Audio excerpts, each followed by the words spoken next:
So we were discussing about the traditional methods of irrigation, in which we have discussed the first three modes of irrigation, that is the moat, then the chain pump, then dhikli, and now we are going to study about the rahat. Rahat is the pattern of irrigation just like the chain pump, but the farmers who cannot afford the pump, so what they do, they make a log of wood perpendicularly situated on the land, with which they tied up a bull.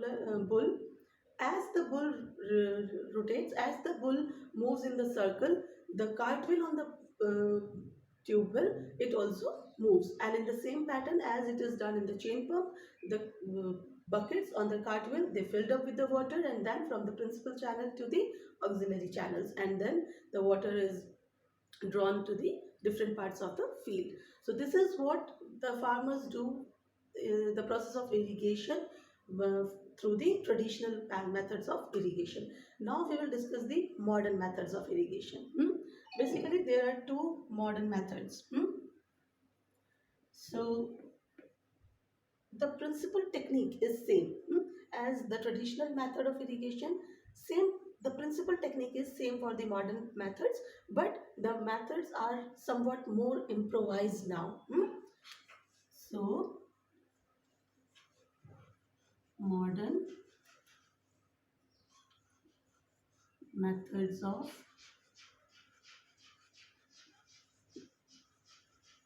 irrigation.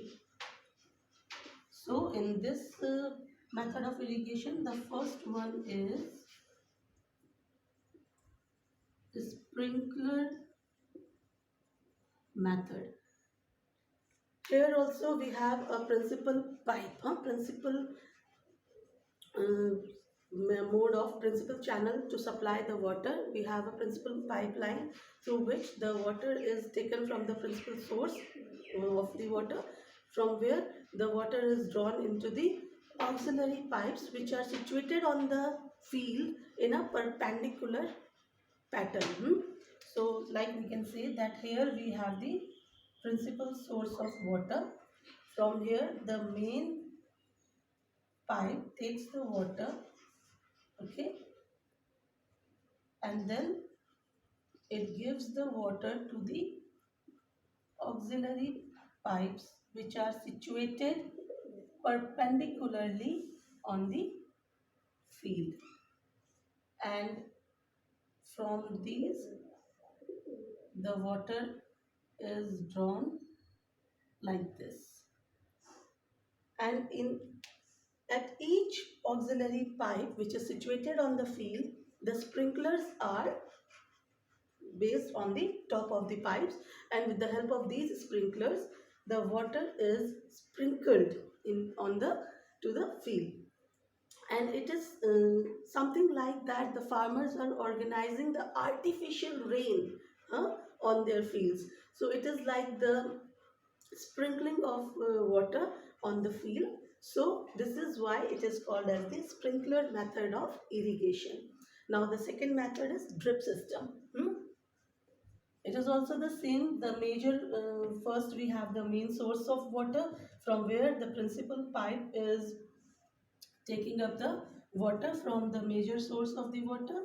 Okay, drip method or the system of irrigation. Here the smaller pipes which are situated on the piece of land, on the field, they are not perpendicular like in the sprinkler system. They are on the base of the land, and the small drips are the small pores, drips which we can say, they are there in this auxiliary pipes, and from those pores, from those drips, the water is poured drop by drop. The water is given to the roots directly from in the mode of drop by drop watering. So these drop by drop water is just delivered near the roots, and this water is absorbed by the roots, and along with this water, the minerals and the required nutrients are absorbed by the roots, and then it is transported to the another parts of the plants. So this is what the drip system. So here we have learned about the two modern methods of irrigation. So we have discussed about the pattern, what is irrigation is, then the sources of irrigation, why the water is essential for the plants.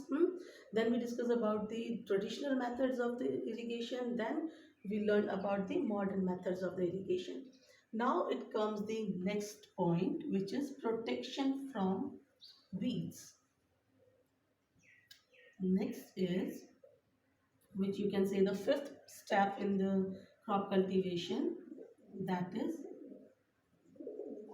protection from weeds. So what are weeds?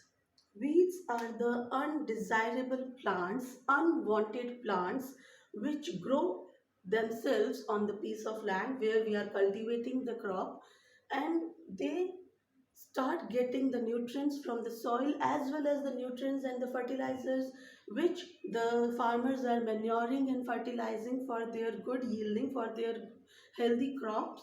Those nutrients are also absorbed by these weeds, and that make a deficiency of nutrients for the crops.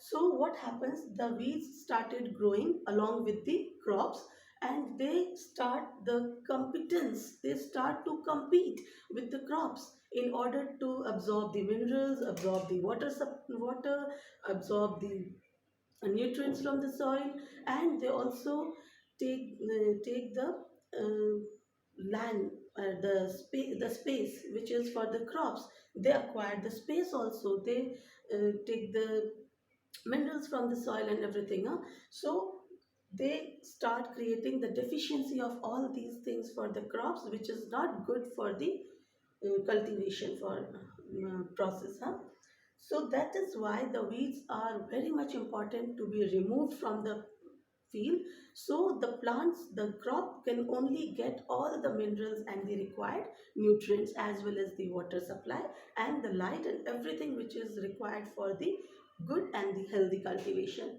So why it is important to remove the weeds? This is the reason which we have discussed. So uh, we have done the protection from weeds. We have to protect our crops from the weeds, and the simple process is to remove the weeds, and the tool which is used for the removing weeds is hoe, that we have discussed in the earlier class. This is the tool which is used. There are so many modern tools also, but purposely what farmers keep with them in their toolkit, this particular tool hoe, which is like a long wood stick with the sharp edge with which they dig up the weeds. Okay, they take out the weeds from their roots. So we have discussed about the fifth point also. In the next video we will discuss about the harvesting and the storage of the cultivated crop. Thank you so much.